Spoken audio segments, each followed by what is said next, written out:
Elara loved reading books, but she was also super brave. Her town was getting gross. A yucky, sticky, gray slime called the Fuzz was eating everything. It even turned the town's beautiful water fountain into thick, smelly, gray goo. Everyone was thirsty, and Elara had to fix it, fast. The only cure was a Sunstone, a bright, warm, golden rock hidden in the scariest place ever. The Jade Serpent Jungle. Elara's wise old friend, Professor Kale, gave her a shiny, wiggling compass that pointed straight into the jungle. It was a giant, dangerous trip, but Elara had to go. She found the jungle entrance a huge, stone snake arch that looked like it was about to bite. Just as she took a big breath, a mean voice yelled, "Going somewhere, Elara. You lose."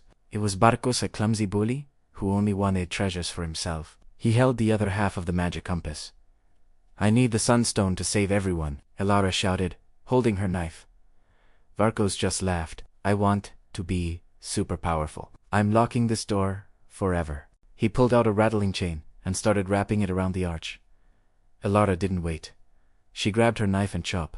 The giant vine holding the snake's head snapped. The stone head fell with a loud kerchunk, breaking the chain. Varkos screamed, and Elara ran as fast as she could into the dark, thick jungle. The jungle was sticky, hot, and smelled like rotten garbage. Elara had to jump over mud pits and watch out for giant, poisonous flowers that winked at her. 2 days later, a surprise sandstorm hit. Wisp-pop. It pushed Elara with all its might. Zoom! Her backpack flew off and tumbled down into a deep hole. Everything was gone. Elara felt very small, but she knew she had to keep going.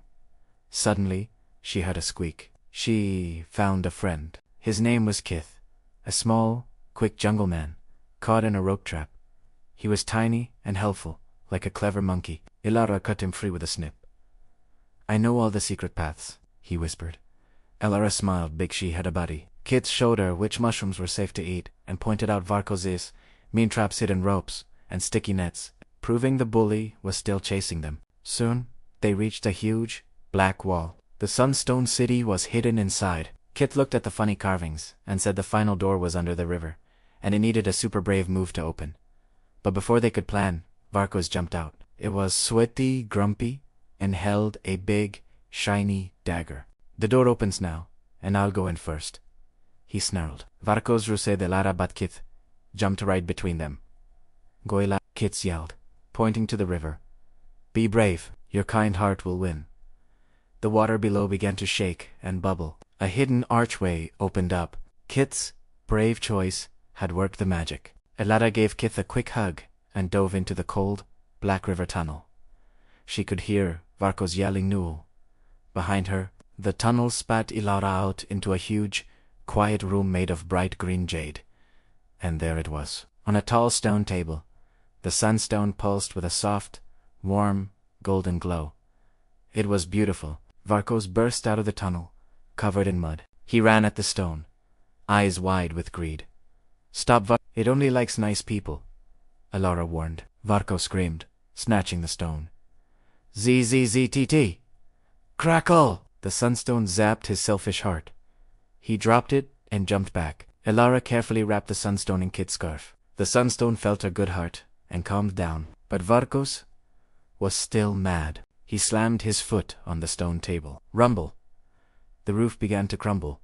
Giant rocks crashed down. Elara grabbed the sunstone and ran. A giant pillar landed right between them, sealing Varkos inside the collapsing city forever. Elara and Kith reunited outside the jungle. She finally reached her town and touched the thick, gray goo with the sunstone. FCZZT-POOF. The slime vanished. Elara saved her home. But soon, they got bored. "Hey, Elara, why is it so quiet today?" Kith whispered. Elara looked around. "Oh no, Kith. The rainbow seeds are gone. The seeds that grew giant lollipops and bubblegum bananas were missing." Suddenly, a grumbling voice came from the pumpkin patch. "My seeds! All the tasty seeds are mine." Out stepped Grumble-Goo, a grumpy creature who was a giant, squishy blob of purple goo. "Grumble-Goo, give back our seeds." Elara demanded. "Maybe. I hid them in my scary swamp." He grumbled. "You can't get them back. My swamp has 3 tricky puzzles." "Ha!" Then, with a loud squelch, He wobbled away. Elara and Kith raced to the smelly, bubbling swamp. The first puzzle was on a sign. Puzzle 1, the color test. It's about mixing colors, Elara shouted. She remembered from a book.